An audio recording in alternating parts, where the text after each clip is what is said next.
Rotten Tomatoes censorship backfires. There was something funny that happened over on Rotten Tomatoes yesterday. I don't think What that happened? this is a coincidence. We're going to go over what happened. What Now, happened? I want to point out right away that whatever this was that we're going to talk about appears to be fixed, and that's the audience score ratings for TV shows. Not movies, just TV shows. Specifically Star Wars related shows, but we'll get into that. Let's go with where it started. So, Yeah. The Acolyte is a very popular show right now, and for all the wrong reasons. Everyone's Yeah, everybody's talking about the show, but nobody's talking about they like it. Y'all say there's an echo. Let me see if I fix that. I actually need to fix this for a bit. This should be better. reporting on it and watching it Yeah. like a hawk because it's a disaster. It's a train wreck. Yeah. Right? And everybody loves looking at a train wreck. It's hard to look away. So what happened was, and of course, since everyone's watching everything Acolyte related very closely, if something happens, everyone's going to jump on it. And People over on are watching everything about the Acolyte except for the actual show. Tomatoes, the audience score disappeared. Now, here's a screenshot from that. This is fixed, so it won't look like this anymore. I'm going to look at it right now. But this is the front page. Yeah, it sounds like it. They fixed it. For the Acolyte. You search Rotten Tomatoes, Star Wars The Acolyte. This is what's going to pop up. And at the bottom of it, there's a season. Hey, I'm surprised it's all the way up at 14%. Hey. Link. So season 1, Star Wars The Acolyte. It looks like this over on the page. So here is the page now. This is fixed. Right? So you see 83% from critics, 14% average audience score. Very low. That was missing. If you wanted to see that, you had to scroll down and then click on season 1, and then you could go to season 1 and you would see 14%. Sure. It's kind of weird because I don't think this is going to get a second season. It's just going to This is going to be the whole show. Yeah, this is it. So true. What they did was they made it so if you looked it up, you wouldn't just see it. You had to do a little bit more work and scroll down to the season 1 thing. Now, at first, this was like one of the only shows that had that done. People were starting to point out real quick, oh, it's other shows too. We're seeing it with other shows now, mostly Star Wars related, as Master of the TDS points out here. See, I'm not crazy. This was really happening. This appears to only be happening to Star Wars related shows. How odd. Certainly no funny business going on. TV shows in general. So it happened on The Acolyte, but what about the other ones besides that?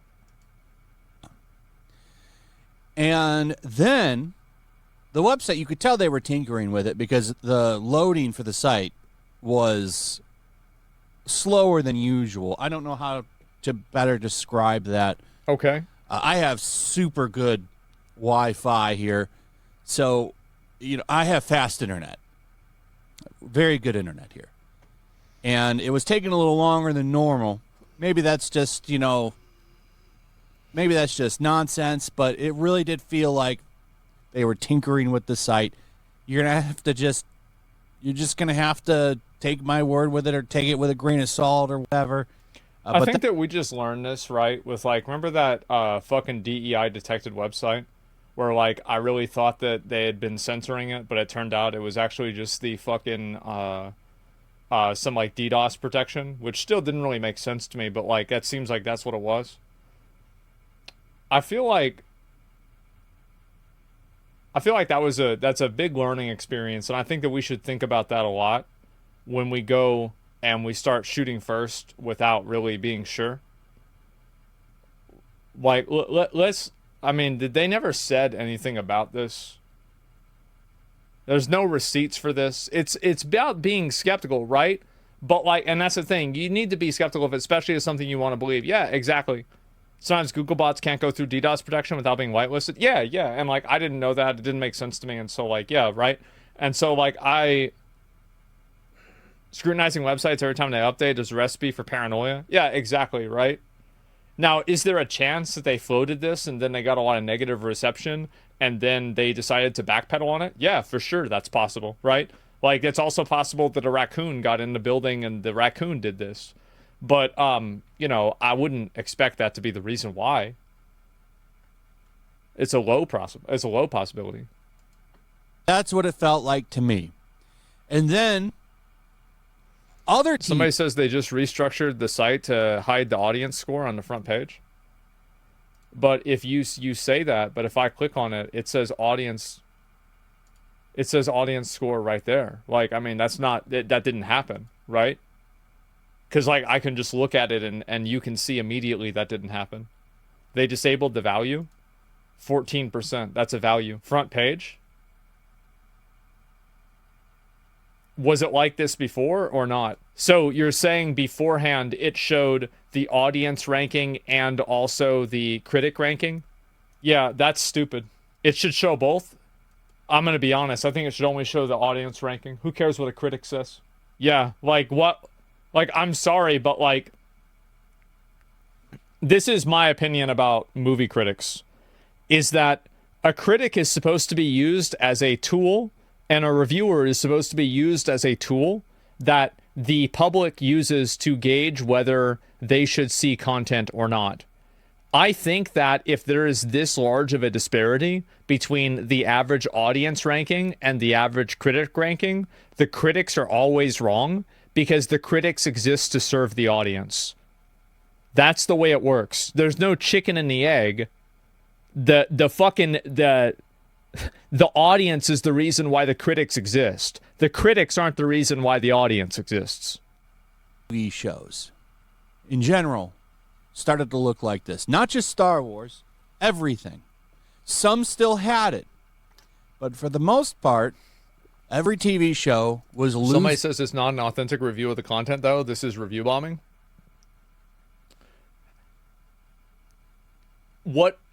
How do you, so review bombing, what do you mean by that?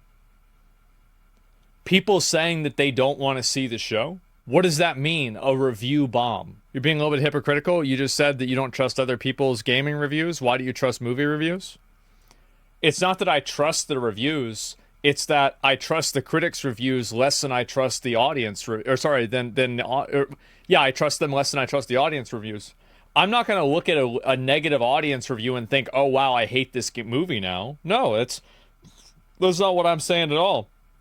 What I'm saying, though, is that, yeah, I wouldn't take a lot of reviews seriously, but a lot of people do. That's why people have the reviews, naturally, right? That's why they exist. Like, if that was actually true and I didn't care at all about reviews and I didn't think they served any purpose, I would never read them or talk about them. But I am, because they clearly show a purpose and they have a reason. It's just it's a apples and oranges thing. Gotcha, Andy. That probably should be a permaben. That was a gotcha, Andy. But what I'm saying is that a critic reviews, for how much I distrust audience reviews, I distrust critic reviews 10 times more. And I don't think that the audience being compromised by review bombing is accurate, because I think critics can also be compromised. For example, if you are giving a negative review to this game, I bet it could look bad professionally because this show is getting a lot of criticism that people professionally are saying is racism. So people could avoid giving it negative criticism because they don't want to be painted with the same brush that the toxic fan base is being painted by. So when you tell me that the show is being review bombed, I say, by who? Because you're saying it's by the audience. I'm saying it's also by the critics. Its audience score, and you had to go down to click the link or whatever. And now it's apparently all fixed. So over on the website now, if you go to best TV shows of 2024, yeah, all of them now have their audience scores so there it is. So okay, established, except some of them, like Sunny here. Sunny, you can't see it. They're not all fixed. Sausage Party, look at that. They still have no reviews there. Isn't that funny? Why is everybody so afraid of Seth Rogen? That's a legitimate question. Why is everybody so afraid of Seth Rogen? They won't even let audience scores for Sausage Party pop up. Nobody watched it and reviewed it. Maybe that's a thing too. But there's still no critic scores. I find that funny. I don't know. So they fixed this. They fixed it and put him back in. So what's the problem? And you would think that would be the end of the story, right? Right, yeah. But it's not. It's not the end of the story because what's the other now part? we're getting articles like this. Professional acolyte haters fall for fake Rotten Tomatoes controversy. So now there's hit pieces. It feels like this might have been done to discredit people. Well, of course he's going to do this because he's one of the people that does reviews. You should expect people to defend themselves. Every time you attack somebody, you should always expect people to defend themselves. Like, of course he's going to say it's bad because he's one of the people that's doing it. You're literally shitting on him. Of course he's going to say this. What it feels like to me. Now, it's stupid, by the way. He's wrong, but you should expect this. See? Yeah, they'll fall for anything. There's receipts out there of this. A lot of people got screenshots of this. These aren't doctored. And I'm not the only one that posted shit like this. I saw a lot of people covering it. So if you want to find screenshots of what this looks like, it's not hard. And Nerdrotic has one up. I'm sure maybe the Geeks and Gamers people, some of them probably for sure had screenshots. It was going around. This happened. Now, Paul is trying to argue that it was a technical glitch. Well, how are they supposed to know it's a technical glitch? I mean, like, you can't expect the audience to know that. Because if the audience sees the website this way, they're going to assume that's the way the website is. It's not really falling for anything, right? I mean, that's just looking, observing, and making a conclusion based off of that, right? I mean, that's not crazy. Just Star Wars? And then it's like, oh, we better cover our tracks and then take them down from everything, and now they're restored. It almost feels like they got caught real fast. They were trying to pull a fast one because it started to look like censorship. Because they would love. What's the fucking evidence of that? Like, I'm not going to do this shoot first, ask questions later bullshit again. Like, I just looked like a fucking idiot for this, like, 2 days ago. Like, what's the evidence of this? Like, was there any other points on the line here? Like, maybe, look, and here's the truth. Maybe they, we're going to do it, and then there was a bunch of negative feedback, and they're like, oh my God, they're making the YouTube video, shut it down! Maybe that happened. But I don't think it did. And I don't think there's evidence for it to happen. So maybe it was just a mistake. Yeah. To get rid of this audience score. And I guarantee you they eventually will get rid of it. Crunchyroll. I agree with him. That's all right. Now we're getting to a conversation. I think that a lot of these people in the movie industry absolutely fucking hate the fact that fan reviews play so much of a role in the success of their shows. And I think that they are going to try to push to get rid of fan reviews. Absolutely. Because, like, you think about it from their perspective. The fan reviews are bad for them because it causes them to lose money. So if the fan reviews didn't exist, then they would lose less money. So I think this probably will happen. It's the same, oh, by the way, oh, this won't happen. Well, where's the dislike bar on YouTube? Think about that. Has taken down audience scores, basically. You can't comment on things over there anymore. I'm going to talk about that later. Yeah. But you know damn well critics would love to get rid of this audience score. Businesses. I think that they would too. I think he's right about this. Would love to get rid of this audience score too. I think he's right. The only time they like the audience score is when it's high and the critics are low. Because then they can go with, okay, well, the audience likes it. Screw those critics. That's why I think that's honestly the only. And if Rotten Tomatoes gets rid of audience scoring, people are just going to make a new website and go there instead. And the reason why is that these people who are effectively filters for feedback, like these people don't actually, nobody cares what Rotten Tomatoes thinks about anything. Rotten Tomatoes is just simply a place for people to put their reviews.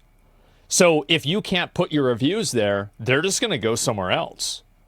And you have this happen all the time when you have these people who are professional critics who think that they're doing some sort of service to the public by telling people that a movie is good or a movie is bad. I'm sorry, you're really not. Also, if you're not acting in a way that's congruent with what the audience feels, then you should expect to lose your job, and you're not doing your job the right way. That's all there is to it. So it's a service, though. Yes, that's a service. Well, what I'm saying is that, like, people don't care. Like, for example, you don't want your ISP to tell you what websites you can and you can't go to, right? Outside of, like, the viruses and shit. You don't want to have your computer tell you what programs you can and can't install. You want to make those decisions for yourself. And what I'm saying is that Rotten Tomatoes is the same thing. Rotten Tomatoes is a tool. People, and if the tool does not work in the way that it is useful for, then people will find a new tool and they'll go to another website. I know I would. If there's a website that I don't want to read critic reviews, I think critics are fucking stupid. So why the fuck do I want to hear what they think? I think they're all paid off. I think that they all have the same cookie cutter opinions. I think that there's a ton of topics they refuse to talk about or play any credibility to because it's not professionally convenient. And I don't trust anything that they say. So if I'm going on a website and the only thing that I'm getting is things that I think are a lie, well then why the fuck would I go to the website? If you want to know what people really think about something, read a post on 4chan. That's what people really think. The reason why I think it's when there's real anonymity, there's no updates to be gained. You don't have your internet footprint attached to this. You just get to talk shit and say what you really think. Give a man a mask and he'll tell you who he really is. That's what I think. And the moment that you take that option away, there's no reason to go on the website. Here is because once in a while it works to their benefit. But to wrap all this up as some kind of technical glitch like he suggests here, I think is a joke. No, it's not a joke. It's not a joke. There's no justification. There's no evidence that it wasn't.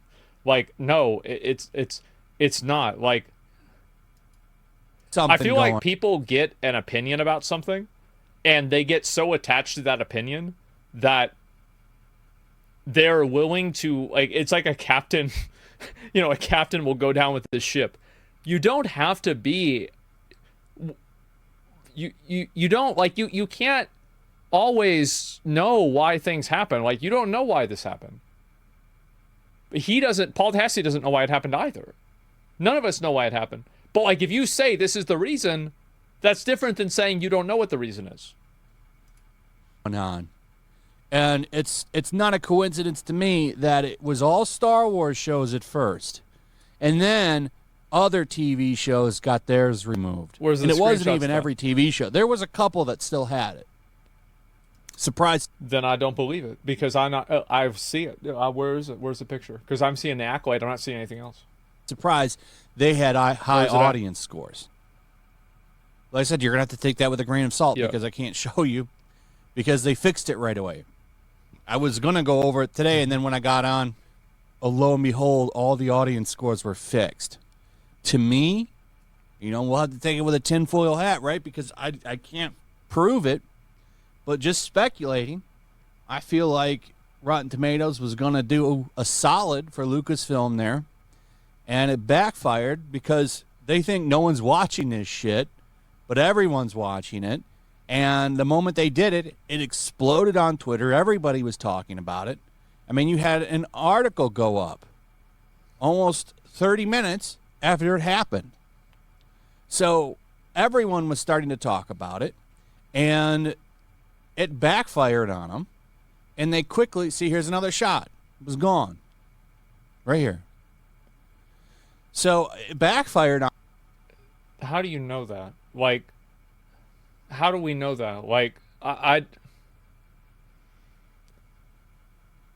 what are we doing? Like, no, it's a mistake. It's a mistake. Now, he could be right. And hey, here's the thing. He could be right. But there's no evidence of this shit. On them pretty damn quick, and they fixed it. It's like, okay, we'll just remove all the audience scores. And I bet you that didn't go over very well with some people in the industry, and they had to change it. Because not everybody is like Lucasfilm and wants to cover up what the audience thinks. I think most people are, actually. So now you've got these people who can run in and try to discredit people for covering this, which is bullshit because it absolutely did happen. And I don't believe this cope that it was a technical glitch. Yeah, Why? A coincidence that the technical glitch was going after Star Wars related properties. So I'm sorry, but like I really don't think that's enough. That's like a B, F, J. You're skipping a bunch of letters there. I don't know. It was interesting. It was almost like one dot, damage control. Yeah, this is one dot, bro. Like, find me 10 more examples of this happening. Like I was saying about like with Google censoring shit, then maybe I'll start to see the line. But this isn't. What the fuck? Time for the series, and then they Jump got to found out conclusions, real Matt? fast, panicked, and then restored it to how it was. That's good. But I do think eventually that audience score vanishes from everything, not just TV shows, from movies too.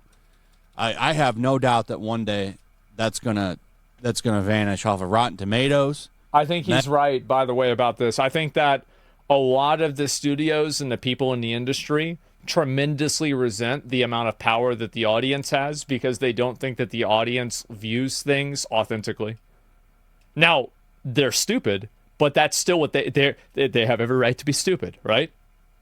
They hate us. I think that a lot of them do genuinely hate the unwashed masses, right? Yeah, they do. Not hate, resent. Metacritic, all of the websites that have anything that covers how audiences They hate and our customers freedom. feel about the product. Ain't that a fact, brother? This is not beneficial for them to have people that can tell the truth. At least in some ways, like critics can be controlled. You can cut them off. Critics are controlled.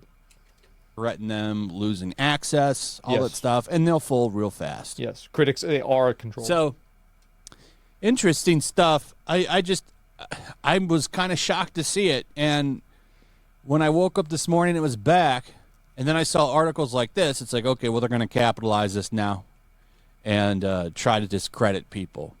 Because, of course, when that happened, people made videos on it. It was breaking news. And, like, here's the video. It's like, oh, ho, gotcha. No. That really I think that people on YouTube really like to value the opinions of people on YouTube. You really think this is like, there's like this fucking big company, and they're like, oh, you see this video? It got 7,000 views in an hour. Oh my God. Get the investors on the line. We've got to figure this out. Get the fuck out of here. They don't care. Like, it's not a big deal. Like, obviously, they probably are like, ah, shit, right? But they're not going to make big corporate decisions based off of a handful of YouTube videos that get made over a few hours. That's not what's happening, right? I mean, it's just not. happened. That really happened. And it's probably because of this video and other videos and people that covered it that they restored the audience score to its proper place. Anyway, that's pretty much it. Let me know your guys' thoughts on all of this. I'd like to hear from you. Also, if you would, please like and subscribe. Share the video. Make sure you're still subscribed. Hit that notification bell. I'll see you on the next one. Peace. I'm going to give my opinion about this shit, right? I think that this guy does himself a really big disservice by jumping to such a big conclusion. I think that it's what he wants to believe. I think that he thinks that this is what's happening because he wants it to be what's happening because it reaffirms what he believes. And I think that people like him have a really important position in the industry right now because the industry is so controlled with people that aren't allowed to think like he does. And I think that he damages that position and he damages the integrity of the side that I would say he is on and I am also pretty much on by jumping to conclusions without a lot of evidence, just based off of what he thinks happened. I think that people will stop taking it seriously, and we cease being the side of people that are reasonable, and we are seen as unreasonable. I think that in general, any time that you become unreasonable, you become wrong. And I understand that maybe you think this is true, but to draw as many conclusions as this video did, I think serves a disservice to his message and to his viewpoint. Because a reasonable, logical person critically thinking about this would see that he has skipped a number of steps and he's drawn a number of conclusions that are based off of biases. And I'm not saying that those conclusions are inaccurate. I'm saying that there's not enough evidence for them to be accurate, and to say that there is ridiculous. And for something that's so small, to immediately jump to that, I think it is a unreasonable conclusion. That's what my belief is. So, do you think the root of the Star Wars fan base is split? Everyone in their 30s hates the newer stuff. Meanwhile, the younger generations like it. Well, I don't know about that. Who says the younger generations like it? I don't know. There's the video. Geeksy Gamer said a video with more proof. No, I'm sure that it happened, right? And I think that, like, I get where he's coming from. I do, but I just think that he needs to, like, just dial it the fuck back. Like, people on YouTube put too much of an emphasis of the value of a YouTube video. A YouTube video is not going to sink Star Wars. It's not going to happen. They're not going to make industry-wide decisions based off of a handful of YouTube videos. It's just not what's going to that's just not going to happen. Says you? Of course, says me. I've made a lot of YouTube videos about things that didn't change. That's I know it better than anybody, right? So, no, but Disney will. Disney's not going to change what happens based off of YouTube videos. They're going to change what happens based off of audiences, right? If people stop watching the content, then they'll stop making it. So, offers nothing but shit. You didn't like the video? Yeah, I mean, I can see why people didn't like the video. I think, like, obviously, everybody's going to have whatever opinion they want to have, but I just don't think it's fair to go to this much of a conclusion. Yeah, I made a lot of videos. Blizzard didn't change. Yep, there it is. And I know it all too well.